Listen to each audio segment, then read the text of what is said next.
Hello everybody, I am the Solo Gamer, and welcome to Sid Meier's Civilization Beyond Earth Rising Tide Expansion Pack. Yes, welcome. The game is not currently out yet, but I have a chance to show you guys the expansion pack before it's released. So I can show you guys the first 250 turns. So the next couple days, I'm going to kind of spam you guys with videos, but that's only because, I want to get this out to you guys so you know what this game is all about, or rather, this expansion pack.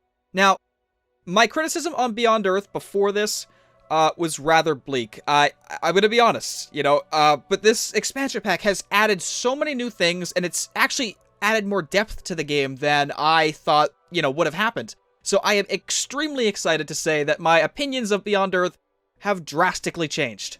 Now, we're gonna go ahead here and play the first 250 turns as leader Chungsu, and I'll explain some of the features as we go along here, and yeah, so without further ado, let's get going. So, they've added a lot of artwork in the game that you'll see, kind of giving the game more depth, This game actually feels like a new game. It's not just a Civ 5 copy that people were saying it was before. And, well, technically, I was kind of saying it was before. I really don't want to talk bad about the game right now because I actually do really like the game now. Truthfully, they've changed it around so much. And I'm really, really happy about that because, well, it's not that I didn't believe Firaxis could do it. It's just there was a lot to actually work on. The game still has a lot to go. But currently, it is still in a very, very, good place. So, I'm really, really happy with the way things turned out. Okay, so, this is the Primordial World. It looks like an orangish, kind of reddish type, it's a Primordial World with volcanic activity and all that cool stuff. So, we'll see a lot of that once we go here. We're going to settle down, I suppose, right here. So that we can also grab the coral and the shells, as well as the chitin and the gold. So right here. Oh my goodness. Alright, so right away we found ourselves one of the new aquatic aliens. This is a kind of passive alien in which it only attacks you if you attack it. I do believe that these can kind of grow into more larger colonies, but I'm not entirely sure how that exactly works. So, this is an alien hydra coral, and like I said, it only attacks you if you attack it, so it's kind of passive right now, and it should stay passive, but we'll see what happens once we expand this way. Okay, so we have found a lot of resource pods because we discovered the entire world here. As it spawns into view, we'll see a lot of cool things here. So obviously with the new aquatic gameplay, you have a lot of new resources on the water, like eggs. The coral was there. But you also have resource pods and alien artifacts / alien skeletons and all the cool stuff you can, excavate is in the water as well. What else do we have? We have, ooh, look at this. We have an alien spacecraft. That is going to give us some cool things. So excavating has now become more in depth as well, in that if you excavate something, you actually have a chance of, taking an artifact from that said excavation or resource pod. We'll probably see that very, very soon, actually, once we get our first resource pod. Okay, so we have our patrol boat, which is one of the new units that they've added in Rising Tide. We're going to send him to explore, so that he can, kind of go around and collect all these resource pods that we're finding. Like that one, except, well, that's on land, so we can't really do that. But, yeah, very nice. Okay, and you can come all the way down here and, excavate that crashed satellite. Okay, again, I could technically attack him, but it might not be best to. I haven't done it yet, but I really don't want to, especially considering this is one of the biggest ones I've seen yet in the game. So, I really don't want to attack this thing. I don't think that's a good idea. First things first, we'll select our project for our spies. This hasn't been updated, at least I don't think it has. In that, the headquarters is still kind of... you're not really going to use it, so... having these, I really don't find a need for them, but actually in the very beginning, it could be kind of good. So right now we have 13.2 combat strength. I'm going to grab Homeland Security, which gives us plus 1% city strength and plus 1% city hit points.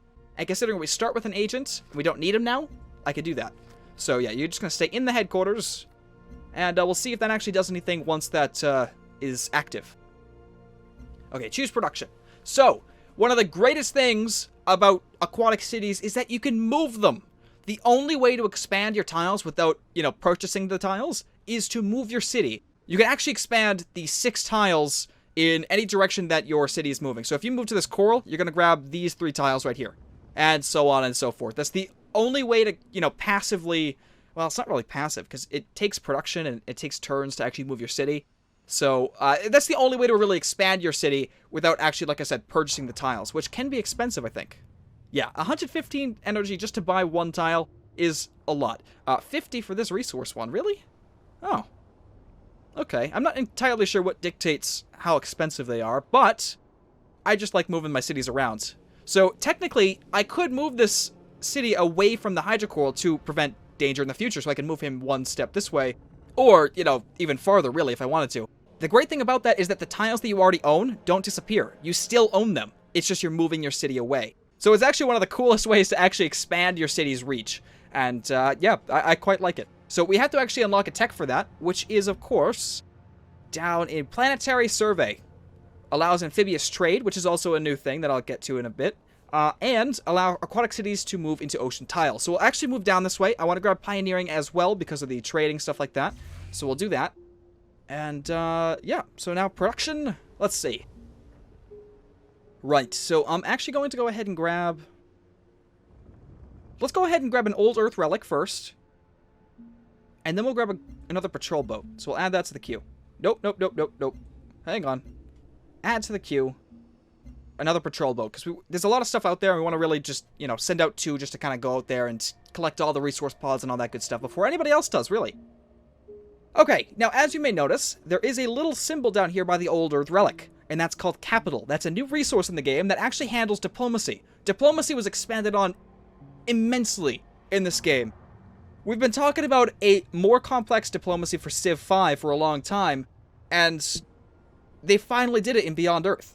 So if we take a look here, this is our diplomacy overview. We don't know anybody yet, so we can't really see any of the, you know, the other players yet, because they haven't made landfall. But what we can do, in fact, I don't know if it's going to show me yet. Yeah, it's not going to show me yet. But what we can do is actually we can upgrade our character, and I'll show that a little bit more in detail a little bit later, because right now we don't have the capital to really do much at all. Okay, so that's basically it. So let's go ahead and hit next turn and see what happens. Aliens detected. Yes, I know. We're going to get that a lot until we move away. But sadly, I wanted to move this way, so yeah, we're going to keep getting that unless we decide to destroy this hydrocoral. And I'm not sure, like I said, how strong or powerful this thing is, because it looks pretty beefy. It's one of the largest, like I said, I've seen, so if we do decide to attack it, we have to be really sure that we're going to win. So, yeah, I don't know. We'll wait until we have, like, gunboats and all that stuff. I believe patrol boats can attack as well. Yeah, they can. They're actually melee units. So, I don't know. I don't really want to do that right now anyway, though. So, we'll just kind of stay clear of it. What was that? Whoa, whoa, whoa, whoa, whoa. Go back, go back, go back. What is this? Chelonia. Or Chelonia. I'm not sure. That's really interesting. It's like a little fish-type resource. They look like big sea jellyfish whales. That's wonderful. I want to see what that thing was, though. That looked new, didn't it? One of the biggest aliens in Beyond Earth base game was, of course, the oh man, I haven't played in a while, so please excuse my ignorance for not knowing the names. But it was that worm, that gigantic worm. Yeah, I'm not sure what it was called. Might even see it here, but that looked big and scary. And what are you? A Makara. Holy crap. Thank God it's on that island, because if it was in the water, I'd be terrified. Although, looking at it, it looks like it might be able to swim. Oh my God. It's got, like, crab claws, and it also has a tail, but that looks like it could... Okay. You better not get in the water, friend. Let's go over here. Now, luckily, he's passive right now, because we haven't attacked any aliens, but if we do attack this coral, it might make the others angry. And that's kind of worrying. Wow.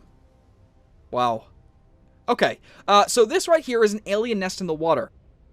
It's actually really, really cool, and once we get closer, I think it'll open up for us, and we can actually see the kind of creepiness that it actually is. I really love what they've done with the water, and I'm not just saying that because, you know, I have the copy of the game. A lot of people were accusing me of that the last time. It's just the fact that since I've played Beyond Earth, after, you know, the game was out and everything, all the hype was kind of lowered and stuff like that, the game, to me, felt like it was missing a lot. Right now, it seems like it's adding a lot of that a lot of those missing features that I really wanted in the game back in. A lot of the things that are going to make this game Beyond Earth, rather than, like I said, a Civ 5 copy. And I think Rising Tide definitely does that. It's not, like I said, it's not complete in any way, but it's a step in the right direction. And that's what, you know, Gods and Kings did to Civilization 5 with their first expansion pack. But yeah, Rising Tide is definitely like Gods and Kings in that it expands the game and it really makes it its own. And I really appreciate it. Okay, so yeah, look at this. It's like kind of like a gross, like, hive type egg sack. I don't really, it's like, I don't know, it's just creepy. It's like a lily pad, a gigantic lily pad. Ugh. It's gross, is what it is. Okay, so we searched a resource pod. Inside the resource pod, you found a collection of goods and luxuries from old Earth that your people never thought they would see again. Great, so we got 15 culture. Okay, this is a hydrocoral. This is the one that I first saw. This is, I guess, what it can turn into, maybe? I really don't know, but there's a definite difference here. A definite difference. Okay, so we gained a population in Gyeongsang, which is absolutely wonderful. Okay, let's keep going. We'll go one more turn, and then we'll end off this episode. Like I said, these episodes will come out kind of quick, because I want to show you guys the game before the game comes out, which I'm actually not sure when it comes out, but I want to get you guys the footage so you guys can take a gander at it and see if you want to actually purchase the Rising Tide expansion pack. I am going to recommend it right now. If I find that later on I find some things that I don't really like, I'll be sure to point them out. I'm not biased in any way. I will point out something if I feel that I don't like it. So, that's that. Like I said, I pointed out the Covert Ops. I still think this is kind of useless. The headquarter bonus. But that's just me. You know, some people might find that good. But yeah, so watch the gameplay. If you like it, then great. If you don't, then, you know, that's your opinion. Alright, explore. It's another resource pod over here that we're probably going to end up getting. Let's just take a look here. Quest updated. Found an outpost, as well as find 2 resource pods. Well, those will get done pretty easily. Alright, develop a virtue. So the virtues, again, the artwork kind of adds the depth to the game. The artwork that's in the background here was not in Beyond Earth. Not that I can think of. Yeah, I don't think so. It might have been, but like I said, that might have been added in a patch that I haven't played. So, yeah, I'm just looking at the stuff from, you know, the Rising Tide point of view, and I really like it. I do. Alright, prosperity. We're going to go through prosperity first. Things might have changed in here. I wasn't too invested in looking at all of these things when I played Beyond Earth, so things might have changed. I'm not going to explain every single one, but you can kind of, you know, pause it here and see what's different, see what's not. We're going to go through prosperity because it's going to give us the most stuff very early on, like a free worker unit, a free colonist, and more expeditions, stuff like that. So we're going to go down this, and then we're probably going to go down, like, knowledge or industry after. Alright, frugality. 10% food retained after a city's population grows. Great. Okay, and that's going to do it for this first episode. I think it went well. We have a lot to explore, a lot to do. Obviously, there's a lot of coastlines to really explore. There is no, like, large islands in this. Well, this one's kind of large. The last archipelago that I played had a very large island in the center, and then, of course, all these small islands around it, but that's fine. We don't need to have that. We'll have a nice aquatic water world. Alright, well, anyway, that was it. Again, stay tuned for more episodes this week and weekend and stuff like that, but yeah, anyways, I hope you all enjoyed. Thanks for watching, and definitely stay tuned for more.